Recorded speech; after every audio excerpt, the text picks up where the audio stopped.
10 personalidad ang inirekomenda ng Independent Commission for Infrastructure o ICI sa Ombudsman na sampahan ng kasong plunder at iba pa dahil sa issue ng kickback sa mga proyekto ng gobyerno.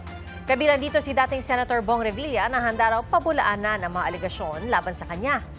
Inaimbisigan naman para sa case build-up sina Senator Chis Escudero at Mark Villar at mga dating senador na sina Grace Poe at Nancy Binay. Saksi, si Joseph Moro. Ang hustisya ay stricto.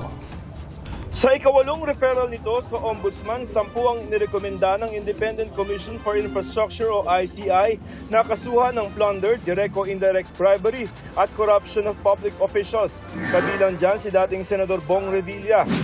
Ilan sa mga pinagbasehan ng rekomendasyon ng ICI ay yung mga sinumpaang salaysay ni dating DPWH Undersecretary Roberto Bernardo na isinumite niya sa komisyon. Why did we give weight on the affidavit of Yusek Bernardo? Well, I see sincerity on this part. Nung humarap sa Senado si dating DPWH Undersecretary Roberto Bernardo, sinabi niyang personal siya naghatid ng kahong-kahong pera na nagkakahalaga ng 125 million pesos kay Revilla sa bahay nito sa Cavite noong 2024. Iba pa raw yan sa 250 million pesos na hinatid rin daw niya sa bahay ni Revilla bago magsimula ang kampanya para sa 2025 elections. Ayon sa tagapagsalita ni Revilla, umpisa pa lamang ay handa nang humarap sa ICI si Revilla pero hindi raw siya binigyan ng pagkakataong madepensahan ang kanyang sarili. Ang mga nagdawit daw sa pangalan ni Revilla ay kasama sa mga bumuo at nagpatakbo ng sindikato na ani ay nakinabang sa bilyon-bilyong pisong pondo. Oras daw na mabigyan ng pagkakataon ng ombudsman na kahanda raw si Revilla na sagutin ang mga paratang.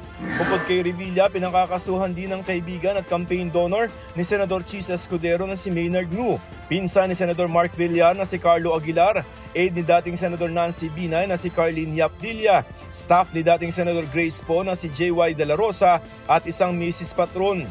Gayon din ang mga opisyal ng DPWH na sina Jean Ryan Altea, Gerald Opilencia, Manny Bulusan at Ruel Umali.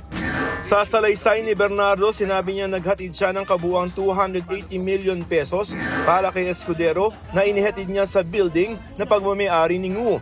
Si Villar kumikickback naman daw sa mga pondo para sa EDSA at sa maintenance ng mga creek at iba pang daanan ng tubig at idinaan umano ang mga komisyon sa pinsan ni Villar na si Carlo. Si Binay aabot daw sa 15% ang kickback na kinukubra raw ng aide nitong si Yap Dilla. Si Poe humiling daw ng mga proyekto kay Bonoan sa pamamagitan ng kanyang staff na si De La Rosa at nakakuha raw ng 20% na kickback na kinolekta raw ng isang Mrs. Patron. Walang inirekomendang kaso laban kina Escudero, Villar, Binay at Poe. Pero pinaimbestigahan sila ng ICI sa Ombudsman para sa case build-up. Ayon kay Poe, ang rekomendasyon ng ICI na i-refer siya para sa investigasyon ng Ombudsman ay patunay na hindi sapat ang ebidensya para sampahan siya ng reklamo. Sinisikap pa namin makuha ang pahayag ni Escudero, Villar at Binay pero dati na nilang itinanggi ang mga paratang ni Bernardo. Sinisikap din namin makuha ang panig ng iba pang nabanggit sa ICI referral.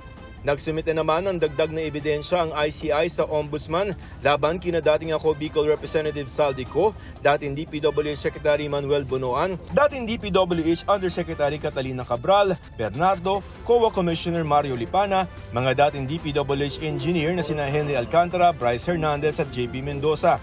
Sinisikap din namin makuha ang kanilang panig. Ayon kay Senate President Pro Tempore Ping Lacson, base sa updated report na ipinasa ng DPWH sa Blue Ribbon Committee, aabot sa 79 billion pesos ang nawala sa kaban ng bayan dahil sa ghost flood control projects mula noong 2016. Lumalabas parang 494 ang total. Not 600 plus. 494 ghost projects out of 13,000 projects. Sa halagang yan, pwede na sana makapagpatayo ng 22,000 hanggang 50,000 mga classroom o mahigit 2,000 4-story 12 classroom school buildings base sa average na presyo ng mga ito ngayon. Sa gitna ng bilyon-bilyong pisong nasayang na pondo dahil sa katiwalian, tiniyak ni Finance Committee Chairman Senator Win Gatchalian na wala na makalulusot na anumang ghost project sa 2026 General Appropriations Bill. Para sa GMA Integrated News, ako si Joseph Morong, ang inyong saksi.